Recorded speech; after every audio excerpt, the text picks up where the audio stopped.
বৃষ্টি মেঘ লাগাইছে, বৃষ্টি হচ্ছে হালকা। তো আমি ছাদেই আছি কেন, তো ছাদ থেকে মানে বাড়ি যেতে চাইছিলাম, তো ভাবলাম বৃষ্টিটা বেশি চলে আসবে মনে হয়, তাই জন্য রুমের ছাদেই আছি। তো অনেক সন্ধ্যা হয়ে আসছে, আর মুখ আনন্দ হয়ে আসতেছে, বাড়ির দিকে হয়ে গেছে মনে।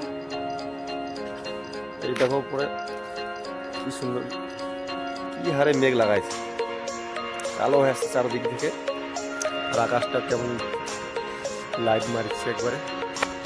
তার জন্য আমি গেলাম না বাইরে। তো আজকের ভিডিওটা আমি বাড়িতে তৈরি করেছি। শুভ সন্ধ্যা বন্ধুরা, সবাই ভালো থেকো।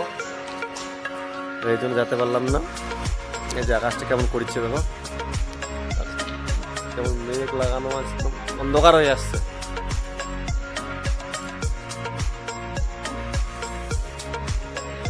সবাইকে বাই বাই বন্ধুরা, ভালো থেকো।